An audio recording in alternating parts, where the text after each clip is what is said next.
Yeah, people, they're nice, kind. Okay. So, yeah, it's alright. You think you'll fit in okay? Yeah. Yeah. Good. Reassured, Richard then alerts Shabana to the real possibility that members of her family may now face serious charges. Present moment in time, so we're setting that blood and urine off that was taken off you while you're at hospital to be forensically examined for any potential like toxins or substances that made you ill. Mm-hmm. If we find something, then we've been to the Crown Prosecution Service already and asked them what's the possibility of a prosecution, and they're saying if we do find something, they will be entertaining a prosecution against one or more family members. Okay. All right. You're still on board with that, I take it? Yeah. Yeah. I get nightmares though. Sorry? I get nightmares. Seriously, I do. Like, you know, I don't know, like my mum's taking me somewhere else, my brother's with me, I don't know. Just stupid things. I can't sleep most of the time, but it just goes through my head, I don't know why. Right. I think you're going to have to work through that. Yeah, I know. But, yeah, you're safe and well here. Yeah. Right. You are safe and well here. Okay. Well, love you and leave you. Alright.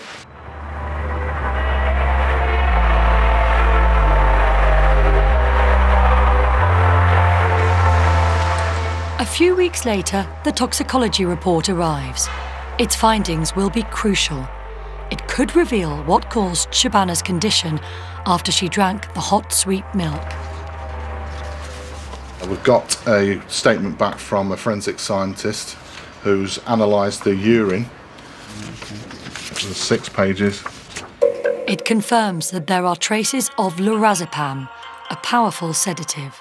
This evidence is important because it supports what we believed from the very onset, that she was administered a substance to render her unfit to basically subdue her. For what purpose we still don't know, but that confirms our suspicions from the onset.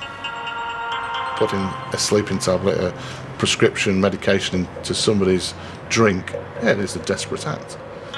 The toxicology report states that this drug is a prescription drug. It's not something you can find, you know, or put into a drink sort of by accident. It's something that's been placed there. We don't know what was going to happen to her. If the officer hadn't have gone at that point, if they hadn't have been able to catch hold of the car, we don't know where the vehicle was heading, and that is what is, you know, worrying for certainly the investigating officers, and why I feel that she had a very, very, very lucky escape. It's time for Richard to update the Crown Prosecution Service on latest developments. Brothers then sort of got involved, and The lawyers have to assess the strength of the case.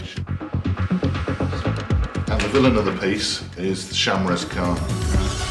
The bottom line is, from the family's point of view, this is a question of honour, and it's been made clear.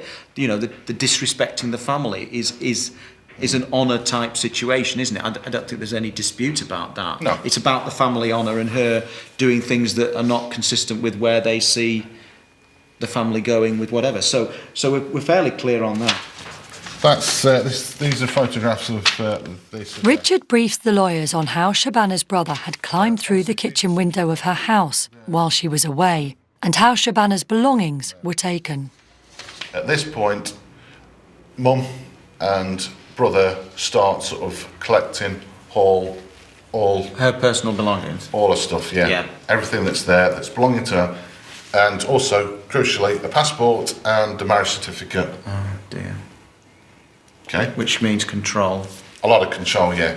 Well, we're not talking about a normal burglary here, are we? No. What we're talking about is this behaviour is just part of the same thing. Yeah, to control her. Yeah. So whether or not we go for burglary at the end of the day, if we're satisfied about the evidence, is another matter, isn't it? It's It's probably really just all part of the same incident, which is basically what we're saying is that it looks like they're conspiring to kidnap her, aren't they? And imprison her. That's what basically we're saying, aren't we? Whichever way you look at this case, it seems to be a runner. It's something where we would be looking to build it. It's destined for the Crown Court. Okay. Thank you.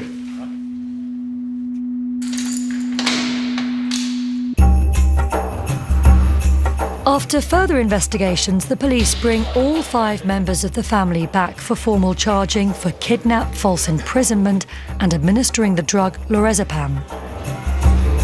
You're charged with offences shown below. Even though Shabana has said she trusts her sister, Saima, she is still charged.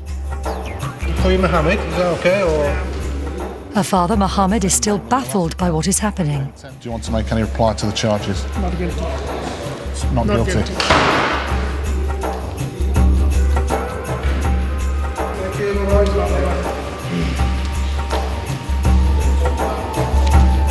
Her brother, Shamrez Khan, wants more detail of the charges. Shamrez, this is actually a joint charge with your other family members that appear today, okay? Do you want to make any reply to the charges?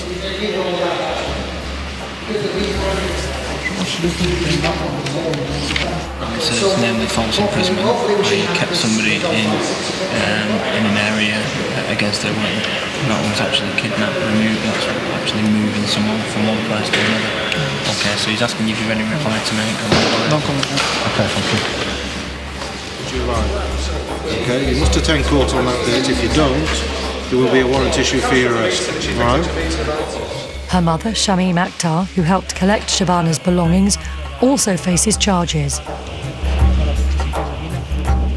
And finally, Shabana's brother-in-law, Zahid Mahmood, is called forward. He stated that Shabana's brother told him he had given her sedatives. You'll be charged with 4 offences, Zahid, okay? And released on bail to appear at court.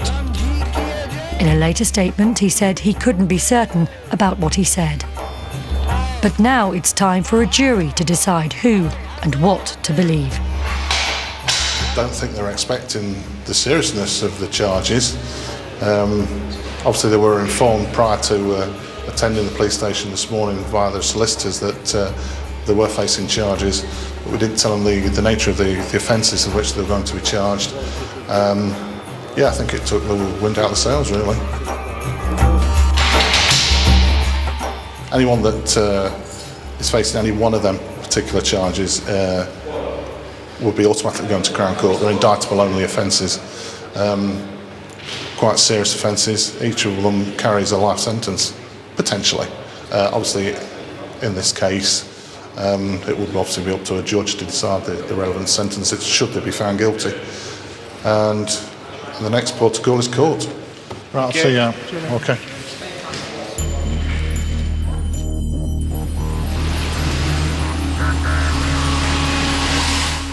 When the case comes to its full trial, the 5 defendants arrive to face their peers on the jury. For the police, just getting legal proceedings started is an achievement in itself because of the pressures such accusations put on families.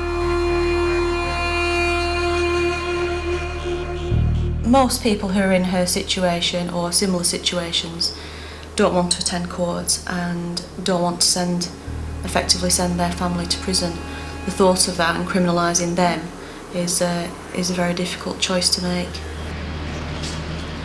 For the number of investigations we do in relation to forced marriages,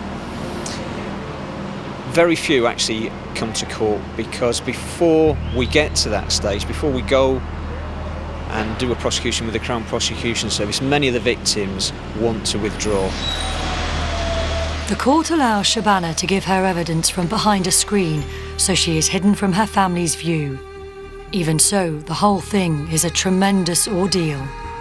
This young lady has been waiting 2 years for the trial, and she spent the last 2 years coming to terms with the fact that the people closest to her could harm her and wanted to harm her. So it's been a difficult time for her, trying to rebuild a life, but also knowing that at some point she'd have to give evidence against her family. She did say that she just got used to not hearing her family's voice, her sisters, her mum and dad, just general family life. And now she has to see or hear them again, and hearing the voices in the corridor was very difficult for her. It brought her other life back to her, and she was really upset about that. All 5 family members plead not guilty to the charges of kidnap, false imprisonment and administering a drug. But Shabana's brother and brother-in-law changed their pleas to guilty during the proceedings. After nearly 3 weeks, her mother is also found guilty. But Shabana's sister and her father are acquitted on all charges. The police pass on the news of the convictions to Shabana. When we spoke to her afterwards, she said it was perhaps one of the worst times of her life. Ultimately, what she wants to come out of it is, it shouldn't have happened to me, and I don't want it to happen to anybody else. After being declared innocent, Shabana's sister gives her reaction through her barrister. This is also a very tragic day as far as she's concerned, because not only has she been exonerated, but members of her family have now found themselves in custody, facing very serious charges and likely prison sentences. The family are divided. Hopefully in the future there will be a possibility of some form of reconciliation between the sisters. Shabana's father too reveals his feelings and how the trial has split the family apart. I strongly condemn the acts of my family members for any wrongdoing, and they should be punished for that. And also want to say that I'm against any sort of force used against your daughters to get them married against their will. Thank you very much. What do you think about your daughter? I'm no comments. Yeah, I think. Say anything to your daughter? Do you want to say anything to your daughter? Well, still miss her. Can't express. How can I forget her? But she forgot me. I don't know why, how. I miss her, and I love her. For Shabana, the end of the trial is not an end to the hurt. But even before the trauma of the trial itself, she recognised it could be the beginning of a new life. A life perhaps without her family. I can't imagine my life without running away and back in that family, living the life like I was, because I wasn't going nowhere. And what's happened now has happened because they've made it happen. She's sort of torn between the love for her family and what has happened to her. And that is part of the sort of process, the healing process that she's going through. I've got no feelings left, if you know what I mean. Like, what's happened has happened, and I would just want to let go, forget I ever had a family, if that's the way it has to be now.